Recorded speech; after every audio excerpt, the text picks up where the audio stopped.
Hello there! Yes, I am here again with another walkthrough of our science curriculum. I just opened the box this morning. I've actually had it for like 2 weeks, but life has been chaotic, so I finally opened the box and got our science curriculum and science journals all hot off the press. Here we go. Rabbit trails through science, prehistoric science. Take a look at this logo. This is super exciting to me because this is the first illustration I worked on with my son. I had an idea in my head and I said, hey kiddo, can you make this come to life? And he did. Look how cool that is. I love it. Yeah, my 14-year-old made this for me for my beautiful logo and it just makes me super happy. Makes me a really proud mama. So let's take a look inside of our prehistoric science. This has already been a bestseller for us. It came out last month, and instantly people were trying to grab it. People were falling in love already, starting school early just so they could start it. It has been amazing to see the response to this curriculum. So we're gonna take a look inside of prehistoric science. I want to start first with the main books that go with this because this is a little bit different than our other science curriculum. We actually have 4 main books that go with this. So first, we're going to start with our big spine book, which is Dinosaurs and Other Prehistoric Life. This book is gorgeous. It's the same line. If you've done our space, it's the same line of books by DK as our space curriculum. It's beautiful. It's got gold leaf pages. Look at that shimmer. It's got a cool little bookmark ribbon to go inside of it. It has gorgeous illustrations and pictures in here for kiddos.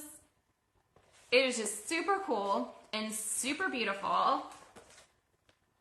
And it just makes me really excited to learn about dinosaurs. So we did this in our home this past spring. I keep flipping to fossil pages. I need to get away from the fossils inside of this to show you some more. Oh, that fossil's really cool. I'll show that one. So neat. So we did this in our own home this past spring, and my kiddos just absolutely loved it. So our next book is Dino-Thesaurus. So all of our sciences have a poetry book to go with it, and this is the one that we are using for prehistoric science. Really cool pictures and illustrations in here. They're really neat. Let me show you another one. Really cool poetry book. So we do have 2 more spine books. So the first one goes with our first lesson, and it's God's brilliantly big creation story.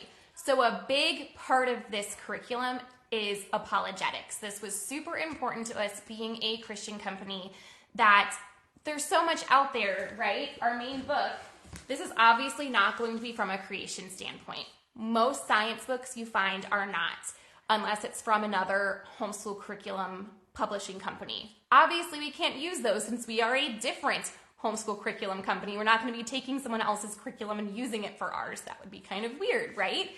So we're going to find what's out there that we can use that still is high quality, that still is beautiful, but that we can teach your kids apologetics with as well.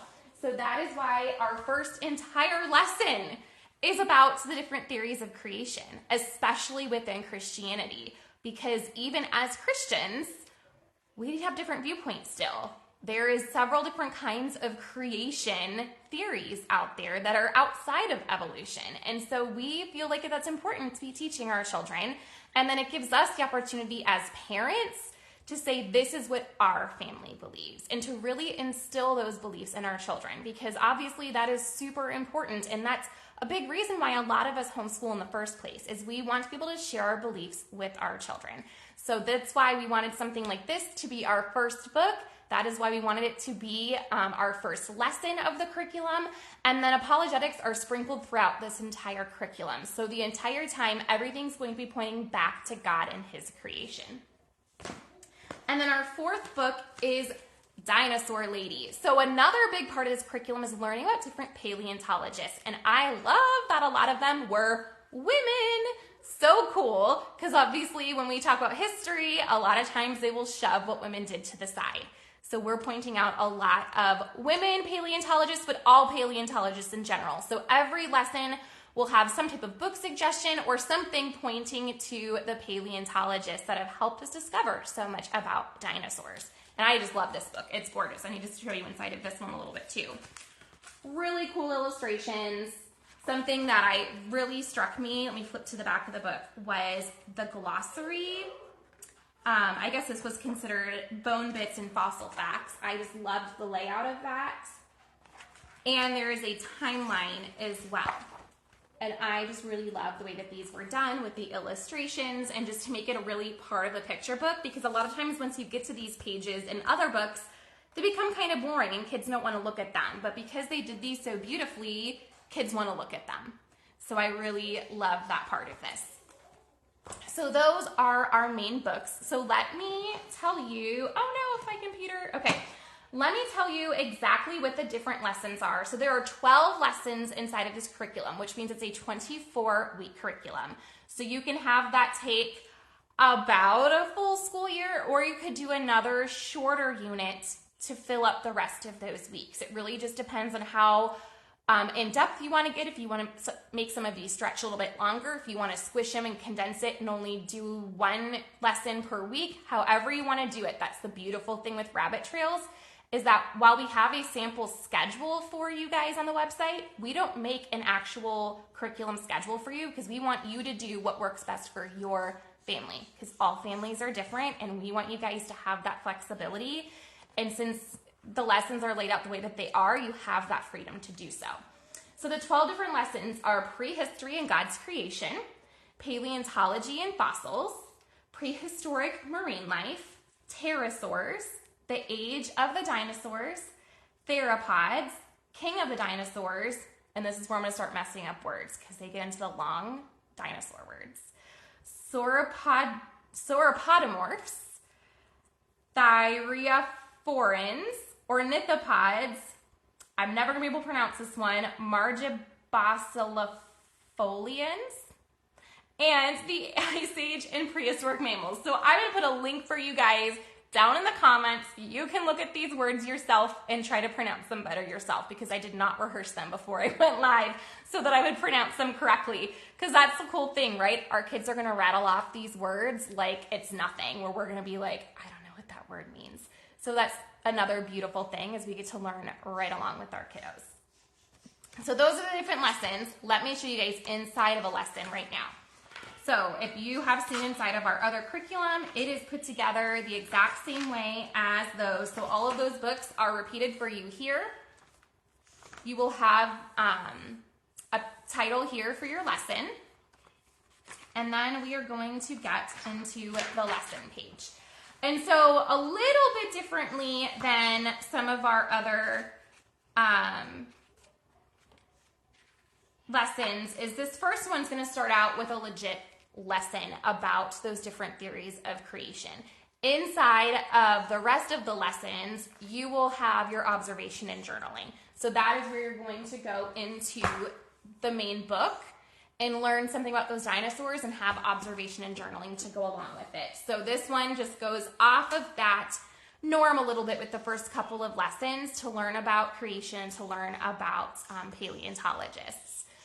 So your kiddos will still have the opportunities for observation and journaling.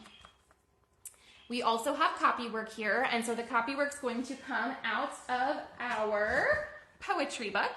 And then there's also going to be a Bible verse for copywork. And with all Bible verses for copywork, we have a short Bible lesson to go with it, just to make sure kids are able to tie in that Bible verse into what they are learning. We also have some fun. Every single lesson has some fun, some type of hands-on activity, whether it's an experiment, whether it is a craft, no matter what it is, it's going to be in the some fun section. We also have our 2-page layout here of our rabbit trail section. So this is where you're going to get into more picture books. There's going to be picture book suggestions, there's going to be a video suggestion, and our library list has even more picture books. That's because picture books are the framework of rabbit trails. So these are not required books. Just those 4 books I showed you guys are the required books to go with the curriculum. So those are the only ones you need to purchase. Or if your library is amazing and you're able to do long-term checkouts, you could absolutely do it that way as well.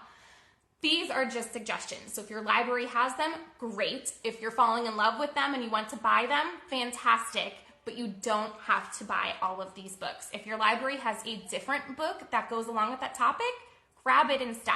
These are simply suggestions for you guys, but we do spend lots and lots of time to try to find the best suggestions to go with these lessons as well. And last but not least, we have our More Ideas page. So on the More Ideas page, there's going to be vocabulary for you, and then more ideas to dive deeper into that topic. So this one has to actually research a Hebrew word to go with the theories of creation, making a graph for the theories that are provided for you guys, setting up your prehistoric timeline. And so that's something that you guys can do. Since this is kinds of history and science together, there's a suggestion for doing a prehistoric timeline so you can see when the dinosaurs were supposedly around, and you can even compare that to a secular timeline to a creation timeline as well and really take it that step further. There's going to be art study inside of this as well. So this is an invitation to paint and look up Dinosaur Job 40 poster, which was really cool. We had a lot of fun doing this poster. And then more observation and journaling for you here. So it's just more ideas to take you further down that rabbit trail and to give your kids more of an opportunity to learn about whatever topic is going on inside of that lesson. So that is the inside look of this curriculum, but now I need to show you inside of the amazing companion journal that goes along with it. So this has everything you need for your kiddos to write down, to draw, whatever it is inside of these lessons. So let me show you the first one. So for the first one, we have observation and journaling. So every single lesson will have the opportunity for your kids to observe something, whether it's in the book, whether it's in nature, whatever it is. There's a place to color, there's a place to write. There is copy workspace here for you guys to do the poetry that comes out of the Dinosaurus book. There is, if I can get my pages unstuck, apologetics. So that is something I said, right, is a big part of this curriculum. We made a special apologetics page to go inside of this curriculum so that your kiddos are able to write those Bible verses and to add the key points that go with it to just bring everything back to God and to creation. There is a place for your kiddos to write or draw anything they learned in the video that they watched. There is a place for them to write or jot down anything in any of the books that they read. And then there's more ideas pages. And so this is a place for them to write, draw, whatever it is that they are supposed to do inside of those more ideas. So this has a few more ideas pages. This one has, it's blank instead of having the dots because this is the art study. So they're able to recreate that artwork right here in the journal. You don't need anywhere separate to do it. And then the most beautiful part of this curriculum is the vocab cards. I love that we have the vocab cards inside of the science now. It makes me so incredibly happy. Every lesson has a different little icon to go with it to make them a little bit different. And the back side of it is blank. So you can have your kiddos cut these out if they want, or you can keep them right inside the journal, whichever way you want to do it and to keep it organized. So that is inside of our journal. So every lesson is going to be slightly different with those more ideas pages, but otherwise it's going to have the same pages for every lesson. It is gorgeous. It keeps everything in one spot for you. So you just have these two things and you're able to go. So I am thrilled with this curriculum. I am thrilled with the response. I am thrilled with the beautiful books that go with it. And I'm really excited to get these into your hands. So if you guys have any questions, absolutely put them down in the comments. I am happy to answer them. And I thank you guys so much for joining me today. I'll see you again next time.